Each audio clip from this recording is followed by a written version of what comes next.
안녕하세요. 독일에 사는 개발자입니다. 이번 영상에서는 지난 영상에서 예고드렸던 바와 같이 추가된 할 일 데이터를 화면에 렌더링하는 투두 리스트 컴포넌트와 투두 아이템 컴포넌트를 만들어 보겠습니다.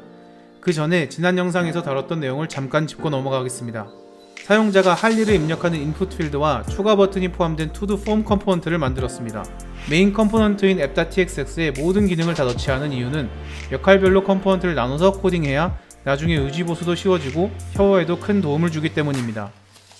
사용자가 할 일을 입력하고 추가 버튼을 눌렀을 때 그 할 일에 해당되는 텍스트는 서버에서 데이터 처리를 위해 하나의 객체로 생성되어야 하고 그 객체의 타입을 정의했습니다.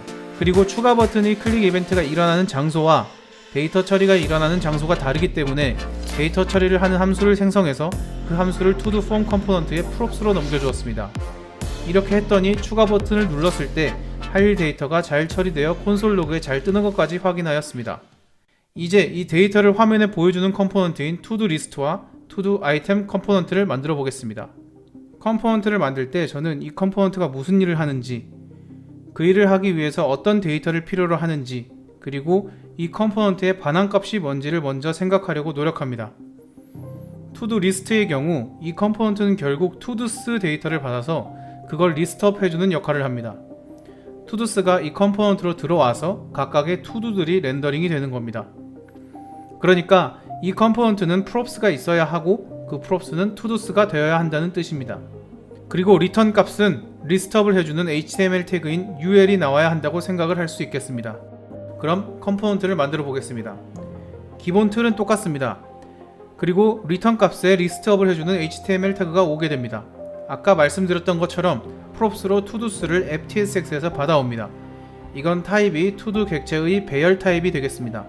그런 다음 이제 반환값을 수정해줘야 하는데 이 투두스가 빈 배열일 때, 즉 아무것도 없을 때를 먼저 고려해 보겠습니다. toStatLength가 0이라면 빈 배열이란 뜻이고 이때 notask라는 글이 보이게 하겠습니다. 그리고 이 경우가 아닐 때, 즉 데이터가 있을 때에는 투두스의 배열을 매핑을 해서 각각의 투두를 돌면서 li 태그에 투두.text를 넣어주겠습니다. 이렇게 되면 제가 넣는 할 일 텍스트들이 리스트업이 되는 것을 확인할 수 있습니다.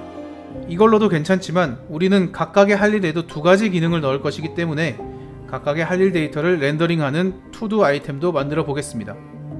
자, 이 자리에 투두 아이템이 들어가게 됩니다. 투두 아이템도 컴포넌트 폴더에 만듭니다. 그리고 반환값에 아까 li 태그를 가지고 옵니다. 이러면 자동적으로 알 수 있게 됩니다. 투두 아이템은 투두 객체를 필요로 하는구나 라는 것을. 투두 리스트와 같은 방식으로 투두 아이템 props를 만들어줍니다.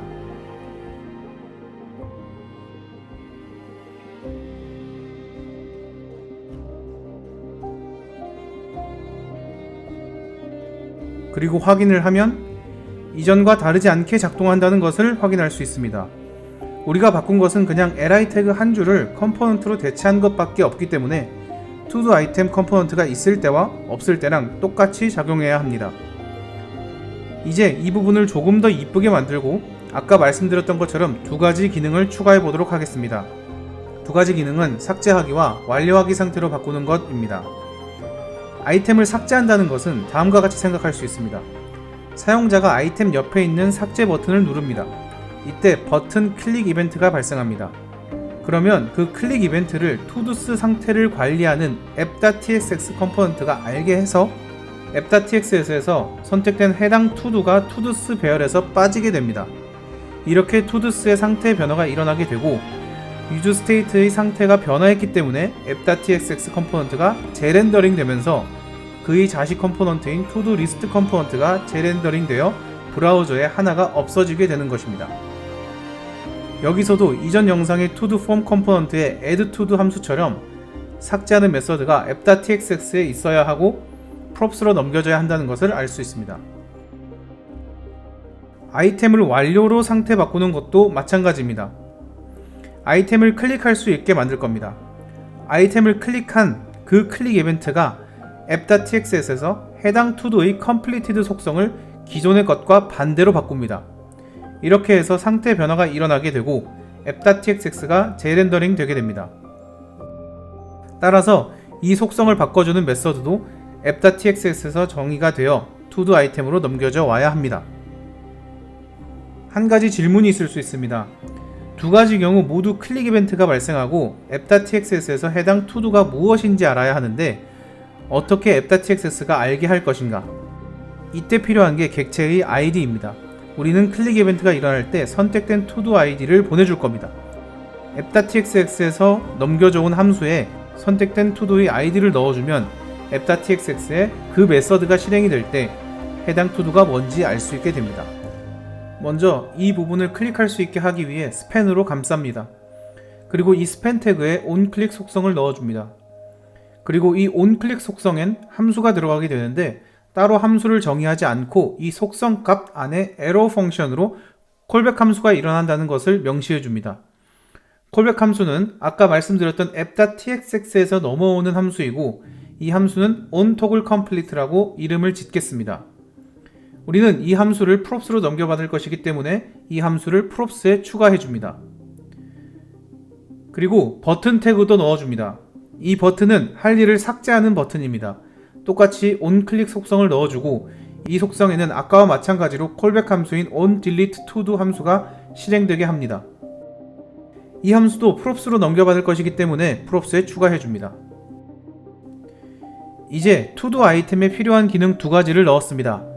우리가 자식 컴포넌트를 수정했기 때문에 그 부모 컴포넌트인 투두 리스트에도 그것에 맞춰 추가한 props를 넣어줍니다. 콜백 함수 두 개는 app.txs에서 오기 때문에 자연스럽게 투두 리스트도 이것을 props로 받게 됩니다. 따라서 이곳에도 props를 추가해주고 app.txs에서 실행이 될 콜백 함수들을 정의해줍니다. DeleteToDo 함수부터 정의를 해보겠습니다. 아까 말씀드렸다시피 이 함수는 자식 컴포넌트에서 id를 입력받아 옵니다. 우리는 todos 배열에서 해당 id를 찾아서 그것을 제외하고 새로운 배열을 만들면 됩니다.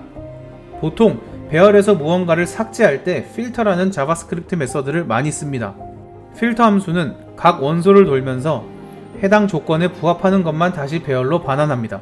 따라서 우리는 각 투두를 돌며 그 투두의 id가 입력받아온 id가 아닌 것만 다시 반환시키면 됩니다. 이 반환된 값을 하나의 상수로 정의하고 그것으로 다시 setTodos를 해주면 상태 업데이트가 일어납니다. ToggleComplete 함수도 정의해보겠습니다.